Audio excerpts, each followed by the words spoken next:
कोशिका कोशिका क्या है? तो कोशिका शरीर की संरचनात्मक और क्रियात्मक इकाई है। कोशिका क्या है दोस्तों? तो कोशिका शरीर की संरचनात्मक और क्रियात्मक इकाई है। ये कोशिका में क्या क्या आता है? तो कोशिका झिल्ली, साइटोप्लाज्मा, केंद्रक भी आता है कोशिका में ही, माइटोकॉन्ड्रिया आता है, माइटोकॉन्ड्रिया जिसको ऊर्जा घर कहते हैं, राइबोसोम जिसमें प्रोटीन का संश्लेषण होता है, लाइसोसोम आता है माइटोकॉन्ड्रिया में, केंद्रिका में ही, केंद्रक में माइटोकॉन्ड्रिया, राइबोसोम, लाइसोसोम, गोल्गी तंत्र, सेंट्रियोल आता है, प्लाज्म रेटिकुलम आता है और केंद्रिका आता है, केंद्रक झिल्ली आता है और केंद्रक न्यूक्लियस जिसको बोलते हैं। देखिए कोशिका झिल्ली का कार्य क्या है? तो कोशिका को बाहर से घेरे रहती है तथा पदार्थों के आवागमन को नियंत्रित करती है। कौन? तो कोशिका झिल्ली। साइटोप्लाज्मा, ये जेली जैसी द्रव सामग्री जिसमें सभी अंगकाएं स्थित रहती है साइटोप्लाज्मा में। माइटोकॉन्ड्रिया, इसको हम लोग बोलते हैं कोशिका का ऊर्जा तंत्र, ऊर्जा प्रदान करने वाला, कोशिका का ऊर्जा हाउस भी बोलते हैं, ऊर्जा घर। राइबोसोम में क्या होता है? तो प्रोटीन का संश्लेषण होता है राइबोसोम में। लाइसोसोम, लाइसोसोम में क्या होता है? तो कोशिका के भीतर अपशिष्ट पदार्थों को तोड़ने का कार्य कौन करता है? तो लाइसोसोम करता है। कोशिका के भीतर अपशिष्ट पदार्थों को तोड़ने का कार्य कौन करता है? तो लाइसोसोम करता है। गोल्गी का है, गोल्गी के पदार्थों का संशोधन, पैकिंग और परिवहन का कार्य करता है। गोल्गी का पदार्थों का संशोधन, पैकिंग और परिवहन का कार्य करता है। सेंट्रियोल का करता है तो कोशिका विभाजन का कार्य। सेंट्रियोल क्या करता है? तो कोशिका के विभाजन का कार्य सेंट्रियोल करता है।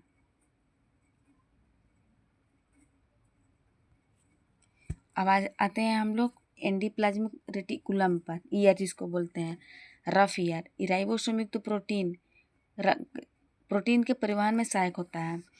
रफ क्या करता है? रफ जो होता है, खुरदरा जिसको बोलते हैं हम लोग, तो ये राइबोसोम युक्त प्रोटीन के परिवहन में सहायता होता है। और एक होता है स्मूथ, जो कि लिपिड और वसा संश्लेषण, वसा के संश्लेषण में महत्वपूर्ण भूमिका निभाता है। केंद्रिका, केंद्रिका का कार्य है राइबोसोम के निर्माण में सहायता करना। केंद्रिका का क्या काम है? तो राइबोसोम के निर्माण में सहायता करना। केंद्रक झिल्ली, ये केंद्रक को घेरे रहती है। ये जो पूरा केंद्रक है हम लोग का, उसको केंद्रक झिल्ली घेरे रहता है बाहर से। अब हम लोग पढ़ेंगे कोशिका दो प्रकार का होता है। कौन कौन? तो जंतु कोशिका और पादप कोशिका। कौन कौन? तो जंतु कोशिका और पादप कोशिका। इसे भी हम लोग देख ही लेते हैं। ये जंतु कोशिका, जंतु कोशिका ये हो गया जंतु कोशिका का, और ये हो गया पादप कोशिका का। तो जंतु कोशिका में कोशिका झिल्ली जो होती है कोशिका को घेरे रहती है तथा पदार्थों का आवागमन नियंत्रित करती है। जंतु कोशिका में क्या होता है? तो कोशिका को घेरे रहती है तथा पदार्थों का आवागमन नियंत्रित करती है। साइटोप्लाज्म, साइटोप्लाज्म का क्या काम है दोस्तों?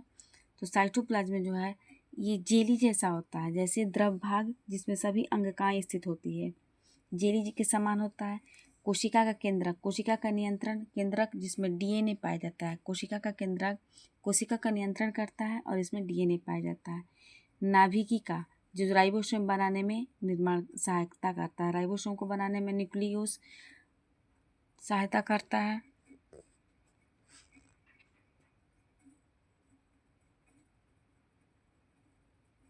या माइटोकॉन्ड्रिया प्रोटीन संश्लेषण का काम करता है। एंडोप्लाज्मिक रेटिकुलम, ये जो है इसमें दो प्रकार का होता है, रफ और स्मूथ। रफ का काम होता है प्रोटीन का निर्माण करना और स्मूथ का काम होता है वसा का निर्माण करना। गोल्गी का है पदार्थों का संशोधन, पैकिंग और परिवहन करता है। लाइसोसोम क्या करता है? तो जो अपशिष्ट पदार्थ होता है उसको मार देता है, तोड़ता है। सेंट्रियोल कोशिका का विभाजन करता है। अब हम लोग पढ़ेंगे पादप कोशिका। तो इसकी कोशिका भित्ति जो होती है सेलुलोज का बनी होती है। पादप कोशिका की भित्ति सेलुलोज की। कोशिका झिल्ली पदार्थों का आवागमन नियंत्रित करता है। इसमें भी कोशिका केंद्रक, कोशिका को नियंत्रण केंद्र जिसमें डीएनए पाया जाता है। नाभिका राइबोसोम बनाने में काम करता है। इसमें भी एंडोप्लाज्मिक रेटिकुलम होता है जो दो प्रकार का होता है, रफ और स्मूथ। रफ काम करता है प्रोटीन बनाने में और स्मूथ काम करता है संश्लेषण में। इसमें भी राइबोसोम होता है जो प्रोटीन संश्लेषण का कार्य करता है। माइटोकॉन्ड्रिया कोशिका को ऊर्जा प्रदान करता है।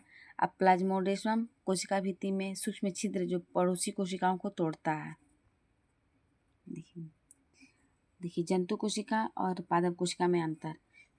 जंतु कोशिका का क्या होता है, तो इसमें कोशिका भित्ति नहीं होती है, लेकिन पादप में होता है जो सेलुलोज का बना होता है। इसमें क्लोरोप्लास्ट नहीं होता है जंतु कोशिका में, पादप कोशिका में होता है।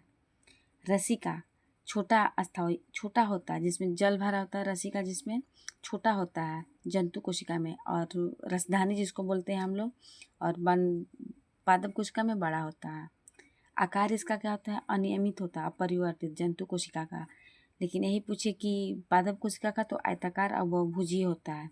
सेंट्रियोल होता है, इसमें कोशिका विभाजन होता है जंतु कोशिका में, इसमें नहीं होता है पादप कोशिका में। भंडारण पदार्थ ग्लाइकोजन वसा के रूप में होता है, और इसमें क्या होता है, ग्लाइकोजन स्टार्च के रूप में होता है पादप कोशिका में। प्लाज्मोडिज्म नहीं होता है, और इसमें प्लाज्मोडियम होता है। जंतु कोशिका और पादप कोशिका में समानता, दोनों में कोशिका झिल्ली, साइटोप्लाज्मा, केंद्रक, नाभिका, माइटोकॉन्ड्रिया, राइबोसोम, एंडोप्लाज्मिक जालिका तथा गोल्जी तंत्र उपस्थित होता है। दोनों में मिलता है ये चीज़। दोनों कोशिका में डीएनए आनुवांशिक पदार्थ पाया जाता है, दोनों में, जंतु और पादप दोनों में।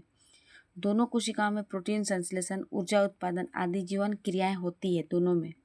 दोनों यूकैरियोटिक कोशिकाएं हैं। दोनों क्या है, तो यूकैरियोटिक कोशिकाएं, अर्थात इनका केंद्रक झिल्ली से घिरा होता है। तो आज हम लोग पढ़ें कोशिका, जिसमें कि जंतु कोशिका और पादप कोशिका दोनों हम लोग पढ़े। अगर वीडियो पसंद आएगा तो please like share subscribe. Thank you दोस्तों।